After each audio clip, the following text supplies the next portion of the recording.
All right. Good afternoon, everyone, and thank you for joining our February webinar. Today, we are going to be discussing, is your community a vibe? What a question. I'm Zuli Marabona, your co-host this afternoon, Senior Vice President and Partner with KW Property Management and Consulting. So before we kick it off, I want to make sure that we think about that question for just a few seconds. Is your community a vibe? What does that really mean? Is it communication? Is it collaboration? Is it community engagement? It could actually mean all of those questions and more. So with that, I'm going to turn it over to my co-host, Alex Martin. And before I do, Alex, one more thing, some housekeeping items. If you have joined us before, you kind of know the drill, but if you're new to this webinar, please feel free throughout the session to ask questions via our Q&A chat. And with that, Alex, take it away. Good afternoon, everyone. So today we have an amazing panel. We got the senseis of hospitality. We got Stephen Clark, who's our Executive Director of Food and Beverage, and John Onsa? Onsa, right? Okay. Yeah. Our Hospitality Manager. Hospitality is very important because we all live for those experiences, right? In life is about experiences. At the end of the day, that's all you really take with you. Mm-hmm. Stephen, can you talk to me a little bit about how we incorporate that lifestyle and what you see in the hospitality world of what you've done in the past? Yeah, absolutely. And thanks, Alex. Good afternoon, everyone, and welcome.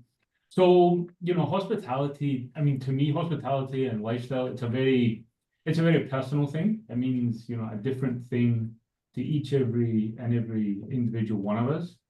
And then from a community perspective, it's exactly the same. So hospitality, really to me, it's how you make people feel. So that grows beyond, my specific job title with KWPMC and food and beverage. It really, to me, it's every aspect of how we service, you and your communities and us to each other. But then specifically for, what we're talking about today with, lifestyle, it's a very personal question. And how does, and it'll be a different answer for every different community. So really, a large HOA in Southwest Florida will have a very different, probably lifestyle feel and programming and activation than what a high-rise does here in Miami Beach, for example. So it really is about, for me, it's always about how do we listen to each other, right? So how do we listen to the team on site? How does the team listen to the community? How do the residents listen to each other and understand what they're looking for in their home? Ultimately, we're very privileged to work in people's homes. So it's up to us to listen and not just, implement or activate something that's worked really well in the past and take it to a different location. It's really about stopping and listening and, do you want to do something that's heavy food and beverage focused, which will make me light up and get excited and I want to have a ton of fun and get the chef involved. But are you more into live sports or competitive sports? Or is it all about relaxing at the pool and how we offer, some real kind of pampering kind of activations around the pool? So there really is no right and wrong answer as to what, your vibe should be and what a good vibe is. But I think the most important part is to stop and listen and then really come up with something bespoke. That's amazing, Stephen. John, how do you interpret lifestyle? How I interpret lifestyle? Well, Stephen gave a masterclass answer on what hospitality is, because there really isn't, it's not one shoe fits all. So he is right. When I think about lifestyle, I think about the community. I think about gathering. I think about people coming together. And, when I think about lifestyle and hospitality to me is you're personalizing a service and you're matching that with technical skill. So what you want to do and Stephen's is correct to say, you need to listen. You need to listen with your ears first and listen to your residents. And I think when you think about the question of lifestyle, it's what lifestyle is your community? What does your community aspire to be? What's the makeup of your community? What are their interests? What are their hobbies? And I think from there, you build a lifestyle. It's a feeling. It's a culture. And I think every resident has a different culture. And not that one is better than the other, but I think what we want to do is food and beverage and hospitality leaders is understand the culture of that specific community. And if we can do that, we're then providing this lifestyle experience. So thank you for that. I think, Alex, if I can, I love the fact that you talked about culture and that feeling, because not all properties are the same, right? You know, we have properties with very large amenities, some with food and beverage, some could be even country clubs with golf courses. So, but it's that resident experience, is that atmosphere that you provide in the community. So I think we wanted to ask a poll question too, Alex, maybe on the types of events. So I'll turn that over to you in just a second. But after that, I want us to talk about how we can promote that high resident engagement, because we do have some communities that have residents that are ready to be engaged and to volunteer. And so a little bit more on communities where we see that after our poll question, Alex. So back to you. Let's pull up the poll questions. I'm actually curious to see the responses here. All right. So let's look here. So how many events do you host on a monthly basis? Does your community host on a monthly basis? If you can answer, that'd be great, because I'm curious to find out. While we wait for these poll questions to come in, Stephen and John, what are the more popular amenities to create this lifestyle experience? Do we have a preference in our communities? You know, being here in Southwest Florida, the pool is an incredible amenity. If you're looking at residents that are coming from the East Coast of this country or from the Midwest, and you know, they want to warm up and they want to really get that pool experience. So that is I think a real seamless activation. If your residence has a pool, there's a plethora of things that you can do that are food and beverage related, and also, as Stephen was talking about before, is competitive games, or you know, parlor games or games of sport. So I would say that is an area that is going to give you a ton of energy and ton of opportunity. Would you agree, Stephen? Yeah, absolutely. I mean, the pool, yeah, no matter which part of Florida you're in, it's an attractive amenity, and what a lot of people enjoy spending time at. We also have some locations where the beach, in fact, is a more important amenity, and maybe we don't realize that when we step in, but we learn it. You know, we've had experience with that we focus initially on a pool, and then understand, oh, hold on a minute, like the beach is more important to this specific community. So again, it's about listening. And then I think, you know, depending on the community, rackets can be, whether it's tennis or pickleball, or both.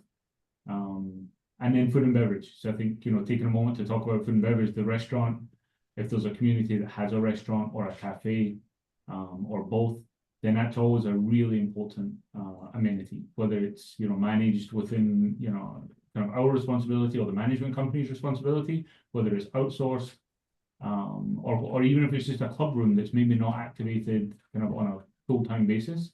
It's a very important amenity, also because the community see it as somewhere to bring revenue in, not just a cost center.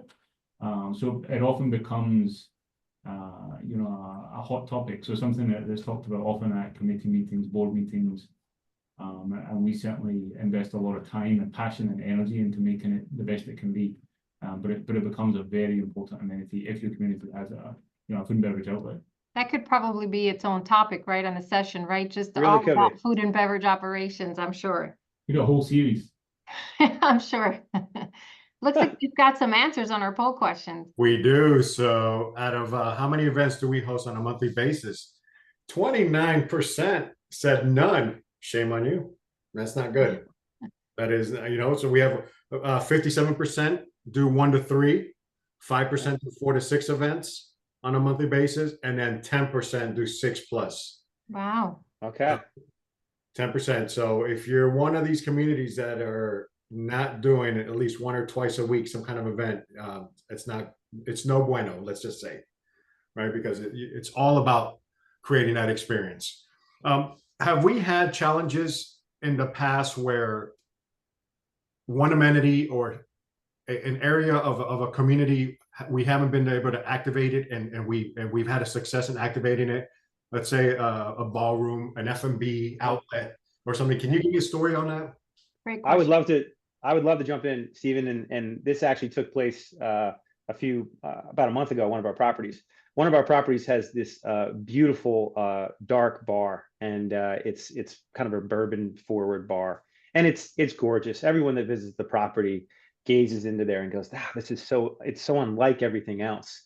And it was getting use, but we didn't think it was getting, to its value. And what we decided to do is, just from walking around the facility and also pulling your P-mix, so your product mix from your food and beverage, we were able to ascertain that spirits, specifically tequila, is a big hit at the property. So what we decided to do is to create a tasting event, a casual tasting event based around one of our tequila partners, and we did it in this space. And normally you would do it outside and you would do it in a larger format, maybe around the pool or in the restaurant, but we wanted it to have a boutique feel to it. So we invited a boutique group of guests, right? It was only about 40 to 45 people, and we were able to pull this off. And the feedback that we got from the residents was, one, they appreciated the event, but two, they started to fall back in love with the space. They started to, this is an amazing space and you've activated it. And what happened was they started to come on when it was operating. So when it was open on a Friday and Saturday night, they started to go back to there because they had that wonderful experience there and they wanted to dip their toe back into that. And I can tell you as an operator, when you watch that happen, get that tangible feedback, it really warms your hospitality heart and it makes you want to do it again. So what we're doing now in that space is we're trying to do a monthly tasting in there for that same size, and really kind of continue to gather that energy and hoping that it's going to spread and maybe one day turn into something, outside that bourbon bar. Love that. Go ahead, Alex. You may have a follow-up to that. I was No, just gonna, if you don't mind, Alex, I mean, that's like a, mic drop, golden ticket like moment, right? Yeah. And it was an incredible success. But I think I just maybe want to reference, some of the people, 29% said, basically zero or, minimal Right. events. And I think, not every event that we put on, or that someone puts on in our community is going to have that instant success, right? Yeah. For a number of different reasons. Some we may know, some we may not know, but they're just not going to. And so I think one of the dangers of, you do one event, so say this event that we put on, this tequila tasting, if it had flopped, if only 2 people had showed up, I think it's also important not to lose kind of faith. Very good point. And to stick with something, right? Sometimes we're trying to create or change habits and re-engage a community maybe that hasn't been engaged. And there can be a number of reasons why they didn't show up to the event, whether it's communication, whether it's they're not actually tequila drinkers, whether the tequila drinkers don't want to drink with other. There's a whole host of reasons why it might not work.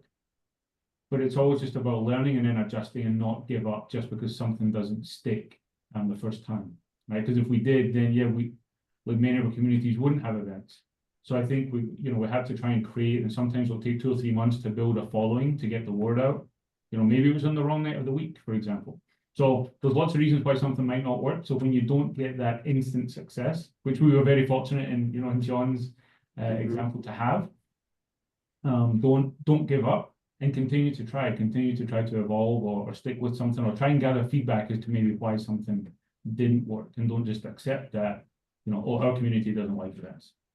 So I absolutely love what you added, Stephen. And I think that many associations may not have the food and beverage, right, operations. So, or they may not have the budget or understand the means of how to approach that process. So I know that we work heavily on building that communication, the collaboration between the lifestyle team, if one exists, or our social committee, and our operations team. So I don't know if you want to talk a little bit more about what that looks like on the ground level with communication to residents. Yeah, absolutely. So I think, there's a number of different ways to communicate nowadays. I think one of the biggest challenges, that we often kind of see or hear is, people don't check their email. Email has become the primary source of communication in most communities or clubs or in life in general. And people say, oh, I don't read my email. Or some people say, oh, if I don't get a week's notice, then I can't plan. And then some Or they people, get too many emails. some people get too many There emails you and go. they say, if you Good don't point. remind me the day of, then I don't remember, so I don't show up.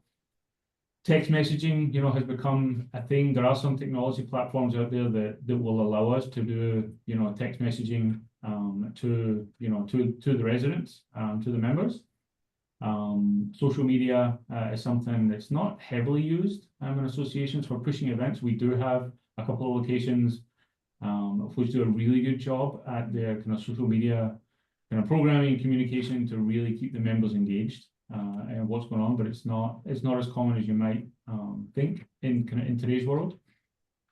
But I think with technology, there's a cost to it. So it really is about evaluating and understanding and working with your property manager, your board, and your residents in general to understand what is the preferred communication method.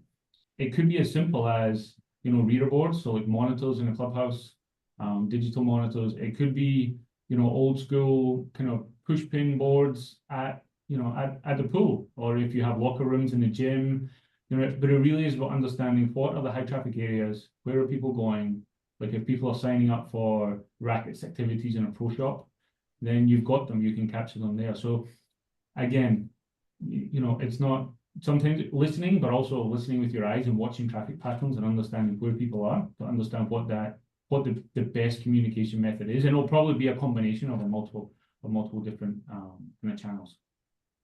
As you're speaking, I'm looking at all the attendees. We got amazing attendees. I want to thank all of our residents and allowing us to manage your homes and create these experiences for you. Thank you for being on this webinar. It's amazing to see you here and support. And Mark from Tampa has a question. Mark, you know who you are. What initiatives have you implemented to promote wellness? What are we doing to promote wellness in our communities? Amazing question. Yeah.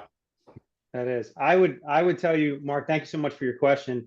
Really, when it comes to wellness is encompassing all parts of our life now, right? More than ever. So it's even going into the food and beverage where there's opportunities for wellness. So to give you specific answers is that the properties that do have, a rackets team, let's say there's any athletics, I can tell you that these properties work very hard to communicate out to their residents, to whether they're creating leagues or teams or type of events that are bringing out tournaments or things where you're, from that kind of athletic side. I can tell you from the food and beverage side, from wellness, that there's a lot of residents that are calorie conscious, right? They want to have an understanding of what goes into their food and what options do they have. So that gives food and beverage operators an opportunity to come up with items that are low calorie, right? That have certain, let's say, antioxidants in there. I can tell you that I've been in situations where I've done a vegan wine dinner, right? Where you have an opportunity to play around. And I think, from the food and beverage standpoint, it opens up a ton of opportunities for your property to push into wellness, because I think we all agree that wellness is here to stay, and for a very good reason. It's an interesting question because it's always one that provokes a reaction. And I've encountered this kind of throughout my career. And you talk about wellness and particularly food and beverage, you'll generally get a loud, noisy portion of a community or club that'll say that's not what we're here for. We don't want that. We don't need that. The chef can always do that.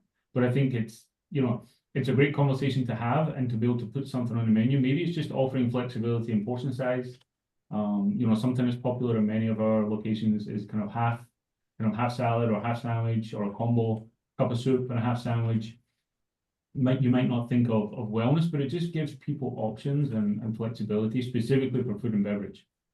Another great way, again, Julie mentioned earlier about budgets and, not everyone might have, say food and beverage. So moving away from food and beverage for the time being, how else can you incorporate wellness? Most of our communities probably have, resources within the community there where you could develop like even a speaker series.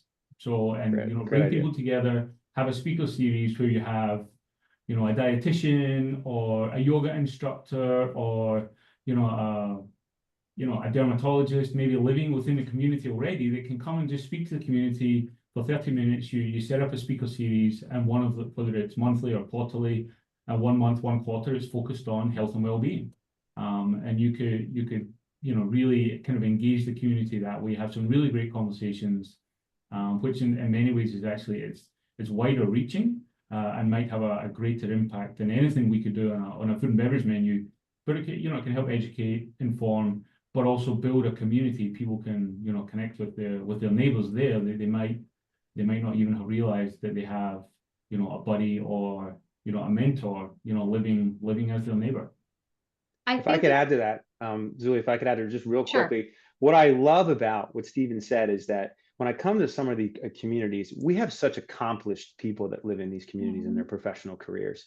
And to Stephen's point, when you're reaching into your community, you're looking for guest speakers, there's a good chance that they're going to be there because you're engaging with people that have been very successful in their professional lives in an array of occupations. So you have an opportunity, as Stephen said, to go right into your community and pull someone out who can provide some wisdom. So I think it's a great point Stephen made. Thank you, Julie. Very well said. And I just wanted to add, just for that group that is not hosting events right now, sometimes we feel as though an event equals a social event, right? And so really you can define that by having that education piece. It could be a wellness and the instructor. So I think it's very valuable that you added that. And also just to take a step back, just talking about the community feeling, it builds that sense of community. It builds the collaboration within your community, which is so important. Everyone wants to feel like they belong, like they're part of something, right? So it doesn't necessarily have to be a party for Valentine's that you're hosting at the community. It could also be an educational series. So I think it was a wonderful ad. I have Lisa from Naples that is actually asking the question, is there an average events that should be hosted a month? And I don't know if I should add to that, Lisa, and I'm sorry to add to your question, is, we have seasonal property, so maybe that does impact. So I'll leave it up to you both to answer that. Sure. I would say, Miss Lisa, thanks so much for your question. There isn't a magic number, and I think Stephen would agree with me that, I think when we're entering conversations of this, you want, oh, is it 2? Is it 3? And I'll let Stephen jump in as well too. It's really on what do you have budgeted, right? What can you pull off operationally? How much time do you have? Because there is a lot of planning that goes into these events, and you want to make sure that it's done well and it's done seamless and you get really good feedback. So, there isn't a minimum. I think it's an opportunity for your operations team to meet with your social committee and get together and decide, hey, what do we think we can accomplish inside of our budget? And also, I'll throw it to Stephen, is that you don't want to essentially cannibalize it. You don't want to do too many events and they start taking away.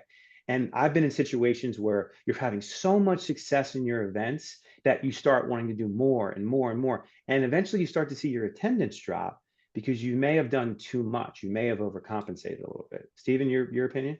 Yeah, absolutely. And great points. And I think just there is no magic number to back up what you said.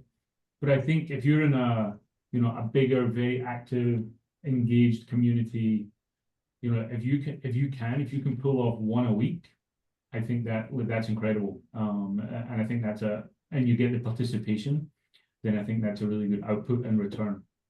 Now, saying that, we have communities that really kind of front load their events into the first 4 or 5 months of the year, and then sometimes won't do any events over the summer, just because there's not enough kind of critical mass of people to make them successful.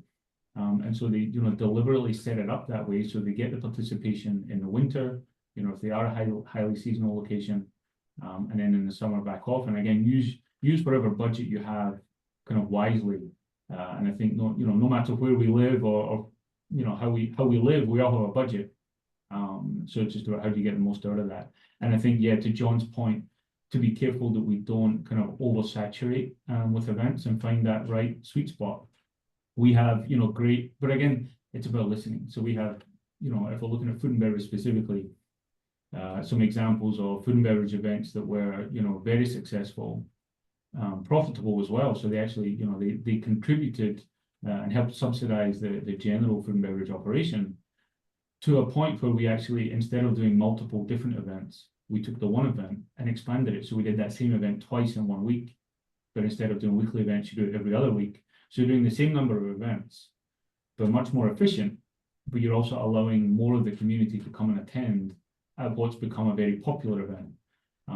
So it really is about kind of understanding, is the event, are we getting max capacity? Is there further demand for us to do, the exact same event again, whether it's food and beverage or not? Or can we expand the capacity? Do we increase the frequency? Do we drop the frequency to try and push the demand into one event and allow us to do it efficiently? Because again, if it's the team on the ground, it's their capability. But we also understand that, we're often talking about, working with a social committee or an activities committee, and they're all volunteers. So we also want to make sure we're making the best use of their time without taxing them, making them feel like it's a burden, because that doesn't help either. We've seen situations if they become overburdened, it takes away from that kind of sense of community. It's funny, John, you mentioned a racket club. So about a year ago, we took over a community on a golf course, and they had their pool that faces the golf course, and they have their tennis courts. And the board president, we were walking with the board president, and pickleball is in now, right? He's like, how do we activate? Nobody uses these tennis courts there, right? Nobody uses it. So this, maybe we could do pickleball. We have to look into the sounds, of course, because I hear that they're having issues with the noise of pickleball courts. So they ended up renovating their pool. So we activated their pool in a very nice way. No food and beverage, but there's a feel of like you're out there and being taken care of, right? Wonderful. Especially on the weekends and holidays.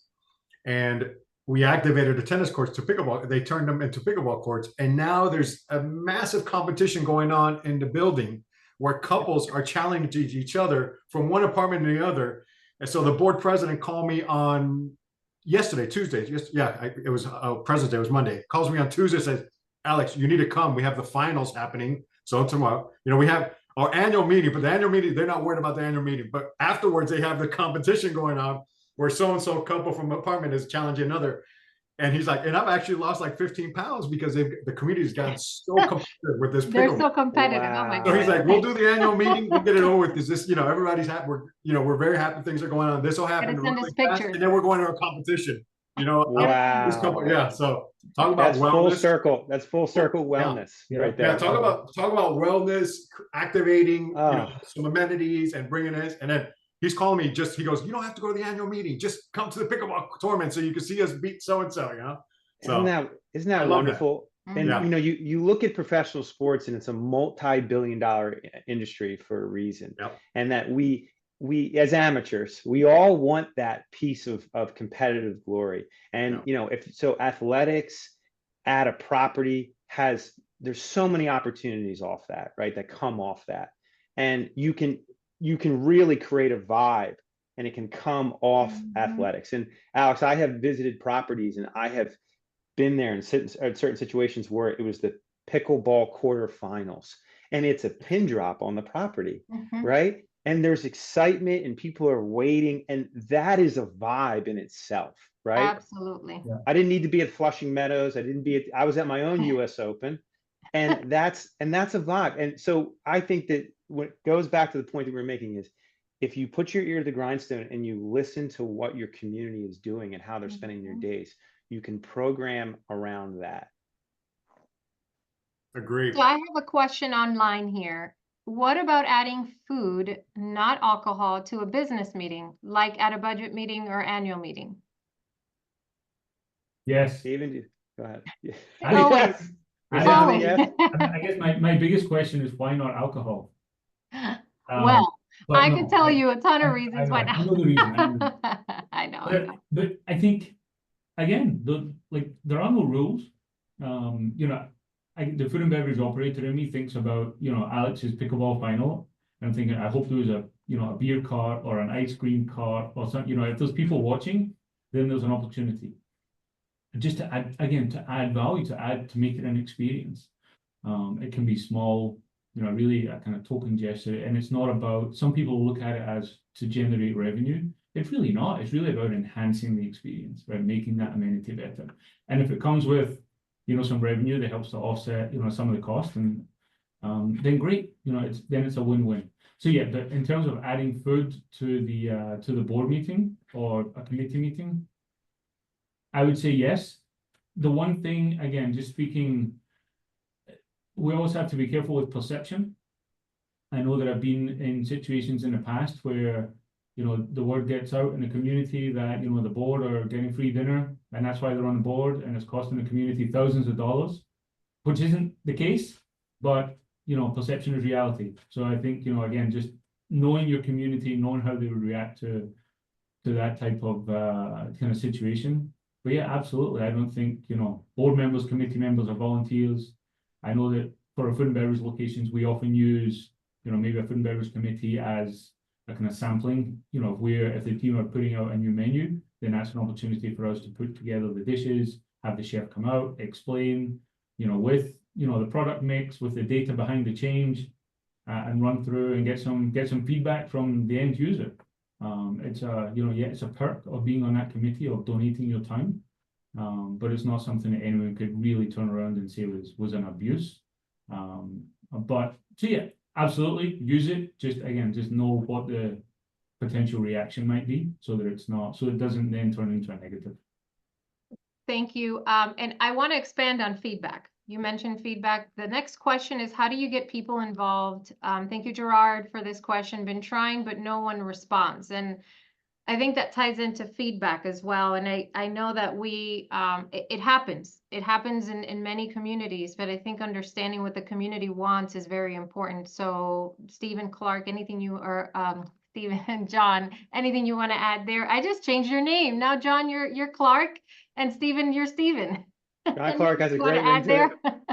I would say, Gerard, you know, I understand where I'm sympathetic to your situation.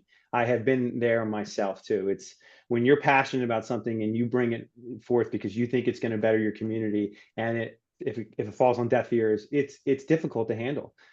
So what I would say is to that is you want to make sure that you get that feedback to the right person. You know, if you're not on the board, opportunity to schedule a meeting with the board president or a member of the board and give that feedback.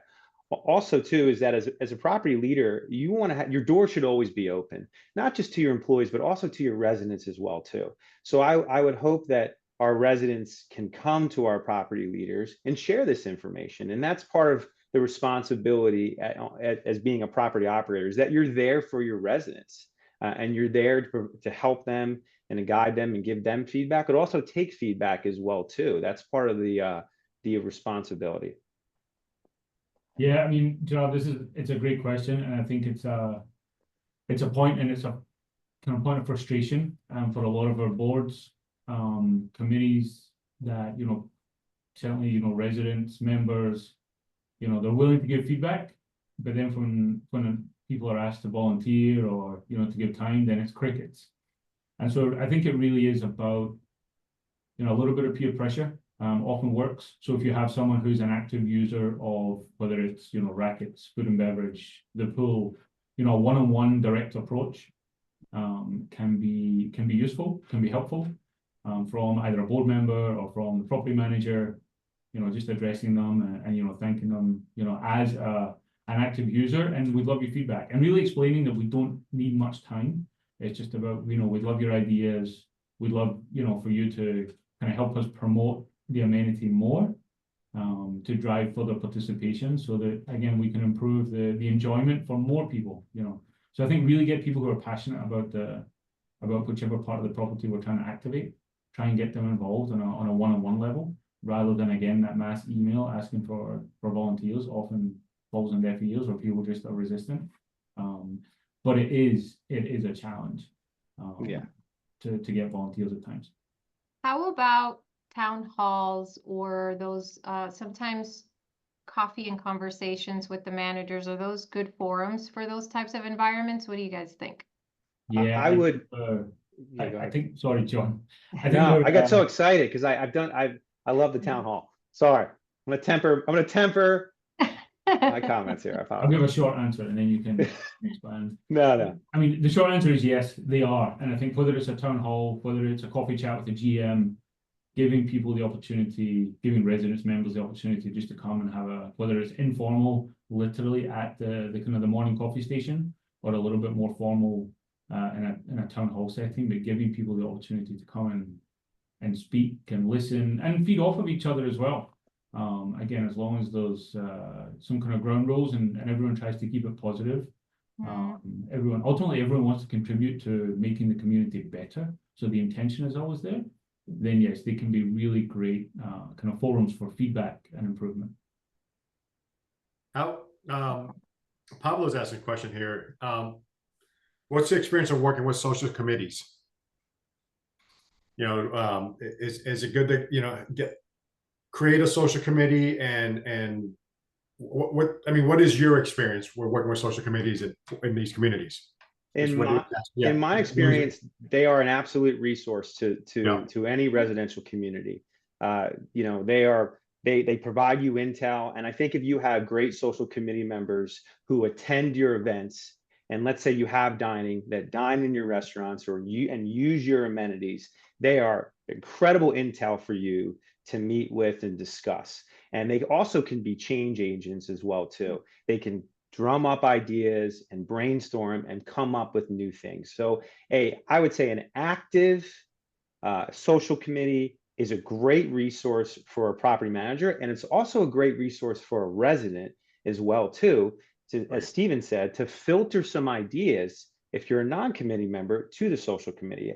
In my experience, a lot of social committee members have approached me maybe after meeting and say, John, I want to understand my community more, and I want to elicit more feedback. How should I go about that? Do I do it face-to-face? Do I do it through email? And my suggestions are do everything you can to create conversation, because you're taking your committee board seat and you know, with a lot of might, and you're taking it serious and you want to perform. So any way that you can elicit feedback from your residents and then bring that to the meeting, and as Stephen had talked about before, but bring it in a professional way, bring it in a manner that's respectful. And so, Stephen, I'll let you speak, but social committees to me are really important to a committee or our community. Yeah, absolutely. I think, you know, a couple of best practices as well, just for putting together that social committee, which is often where, you know, you'll find you can get either they're incredibly successful or only a little bit successful, because like John said, they're a great extension of us in terms of the management company, but also a great kind of resource for the community to give ideas. So I think when putting together a social committee, best practices would be to have a diverse committee, so that, you know, it really captures, you know, the diversity within the community, to have, you know, male and female kind of representation, different age groups represented, different interests represented, so that when you're putting on a calendar of events, different activations, you really get representation across the community. Sometimes, you know, a pitfall would be to put together a group that work really well together, but are maybe a little bit more narrow focused, and then you can miss out, or you can exclude parts of your community without even realizing it. But yeah, ultimately, you know, those are the people that are going to make sure your events are, you know, done, you know, properly, that are full, because they're cheerleading for all the work that's been done. I have, thank you, Stephen. I have a question. Do we see success in leveraging like professional partnerships to offset the cost of a newsletter or offset cost of events, or other ideas? Yeah, absolutely, Zuli. I would say the purposeful partnerships. So you want to create partnerships that are in a sense are a partnership, right? They're going to, so if you're in a partnership with a vendor, they provide some captive audience for a vendor, right, and also provide you support. So in my experience, I've built some really strong partnerships in the food and beverage arena, and I'll specifically about that have helped me put on events and allowed me to charge a lower admission fee because of the partnership. And I know that Stephen, throughout his career, has built some top line partnerships and has been able to really generate some great business. So I think they are vital. What I would also add to is there are great partners in your area, especially in the state of Florida, that you can reach out to and you can help build an experience to. I would say that's the one thing I love about working in the state of Florida, is that there are captive partners here to help you and help you produce a vibe in your community. It just takes an opportunity for you to reach out and to book that first conversation with them. And while everybody's in shoveling snow, we're walking around in flip-flops. That's right. Even though technically, right, we're still 6 more weeks of winter, but we wouldn't know that here, would we? Very true. Here's a great question from Tony. So how do we use technology to support a role in enhancing the residential experience? Great question. And I think it really, good question, Tony. I think it comes down to a budget ultimately and finding the right solution for your community. The right level of technology that your community and residents are comfortable with. If they're the one, if they're going to be an end user of that, of whatever platform it is. And then they can communicate effectively. And you're not overspending. Sometimes, we find that we might have a community will put together a technology committee. They'll want to go kind of top of the line, whether it's, property management system, great communication, and really we don't, might not need it. So it comes down to like, what problem are you trying to solve? Are we trying to get, more data, more insight into usage, something if you have food and beverage and you've got amenities and court reservations and golf, then you really want a full-on kind of club, kind of property management solution that has, enhanced features that will help get, almost real-time feedback from diners. It can help with all your kind of court reservations, golf reservations, and optimize, those revenue streams. If your golf course is open to the public, or if you're taking reservations in your restaurant, you want to optimize that. If you're smaller, then you might not need that. You might need something that's a little bit more basic, and then make use of, maybe some of the features of, Microsoft Office Suite for surveying, for example, using Microsoft Forms. We can do things that are a little bit simpler that will give us some key data points, whether it's through surveying or, just usage, spend. It won't be as sophisticated, it won't give us the same insight, but we could then engage if we want to do like a community survey, for example. We could go to a third party, someone like Club Benchmarking, as a one-off, rather than having to invest in, a technology platform that we're stuck with for, a number of years. You can have those one-off expenses if we want something a little bit more targeted. So really, it's about understanding what problem we're trying to solve for, and then, hopefully it's a community that we manage and we can work with you to find the right solution to solve that problem. Great point. That's amazing. I was just reminded by one of our board members here on a text. The technology we have in some of our apps is unbelievable. He goes, Alex, I reserve my beach seat, my seat at the beach. I reserve the table at the restaurant, because we run quite a few food and beverage and beach operations, right?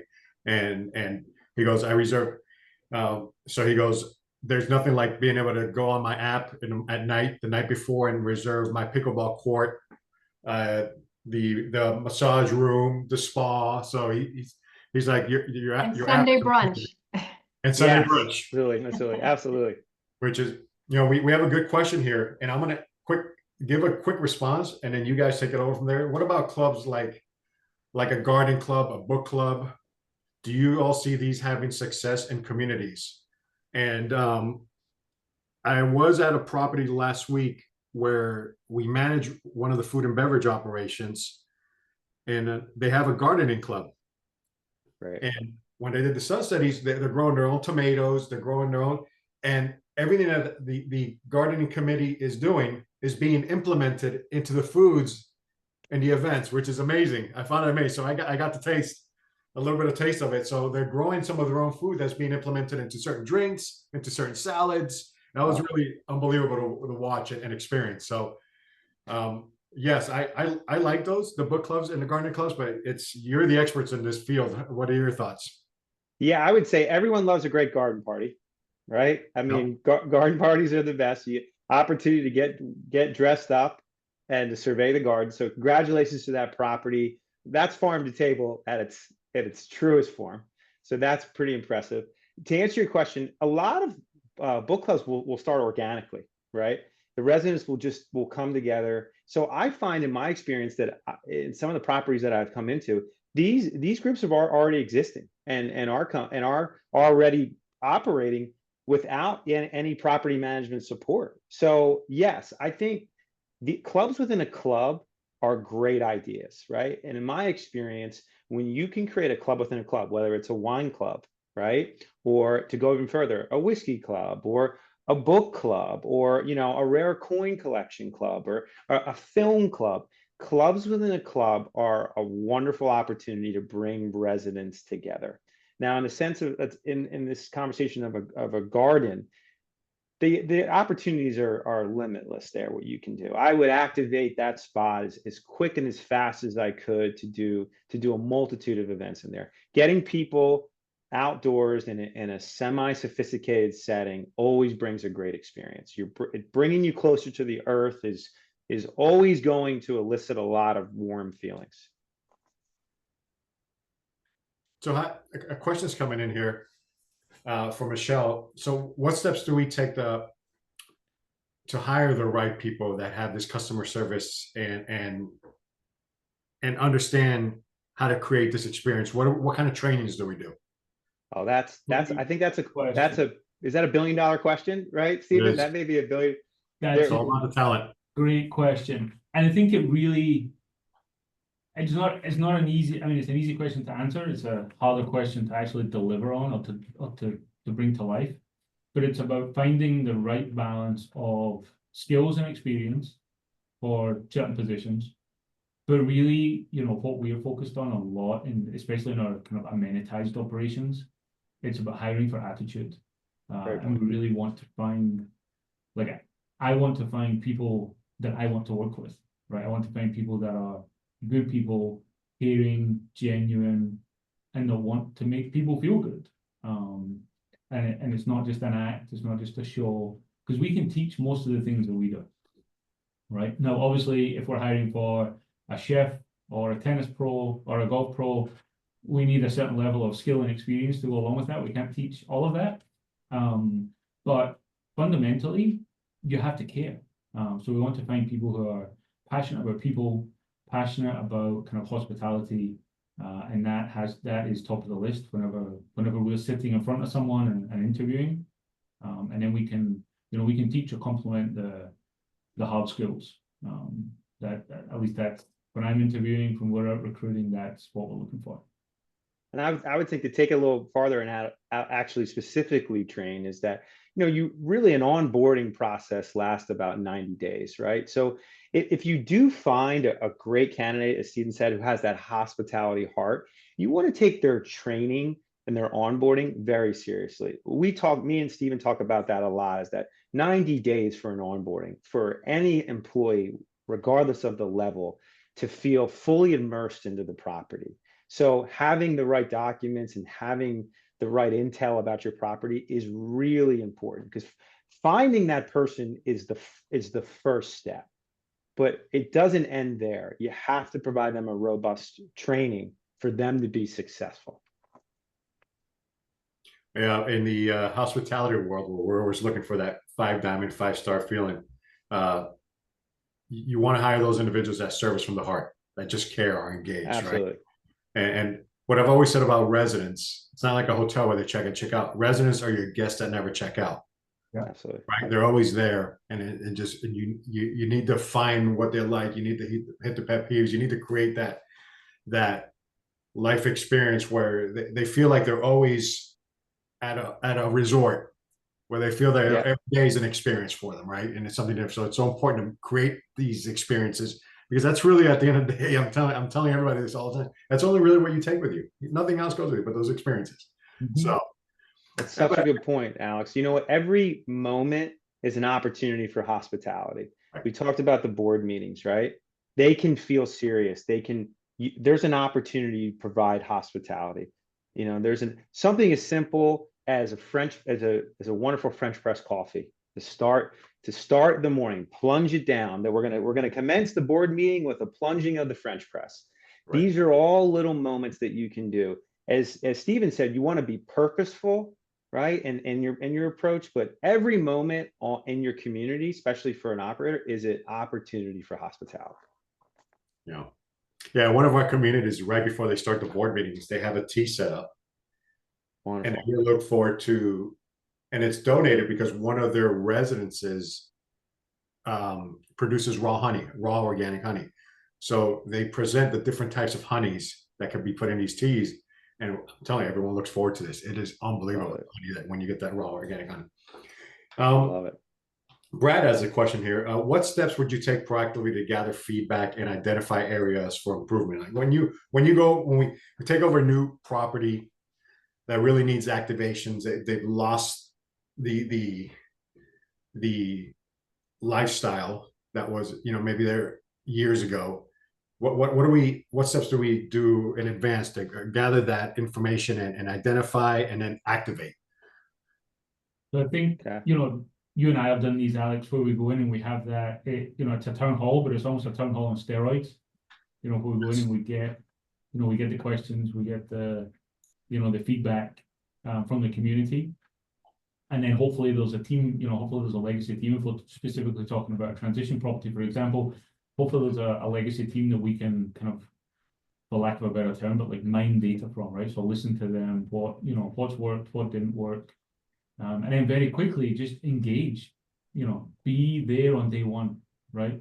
Not forget all the stuff behind the scenes, right? We have a great transition team that really help us behind the scenes with all the systems, the data crossover to make sure we have all of that to be successful long term. But for the operations team, it's about, just being there, being on the floor, meeting the residents, talking to the residents, listening to their concerns. They're used to whatever was there before, that they have relationships with those people, to assure them that we're here, to build relationships with them, but to listen to them and get to know them, what worked, what didn't work. Sometimes bringing back traditions. So if there's, if they used to have, again, I'll default to food and beverage, but if it's someone that has a restaurant and they used to have prime rib Fridays and then all of a sudden it stopped, let's go back. Like, it's not about, no, we don't want to do the same as what's been done in the past. No, this is your community. So this has worked in the past and you're passionate about it, then let's figure out a way to bring it back. And yeah, maybe we have some ideas that we can help, build some new traditions as well. But I think, again, listening, what have the community missed? What was the motivation for change? Is it service focused? Is it financially focused? So we need to, work with our partners and leverage some, whether it's on the pricing side, just understand what, really what was that motivation for change, and then come up with a plan, work with a committee, with the board, and then deliver on it, and then continually listen. Be humble. Don't think that we'll get it right first time, every time. Listen and then adapt and change, work with the committee, work with the team, and correct.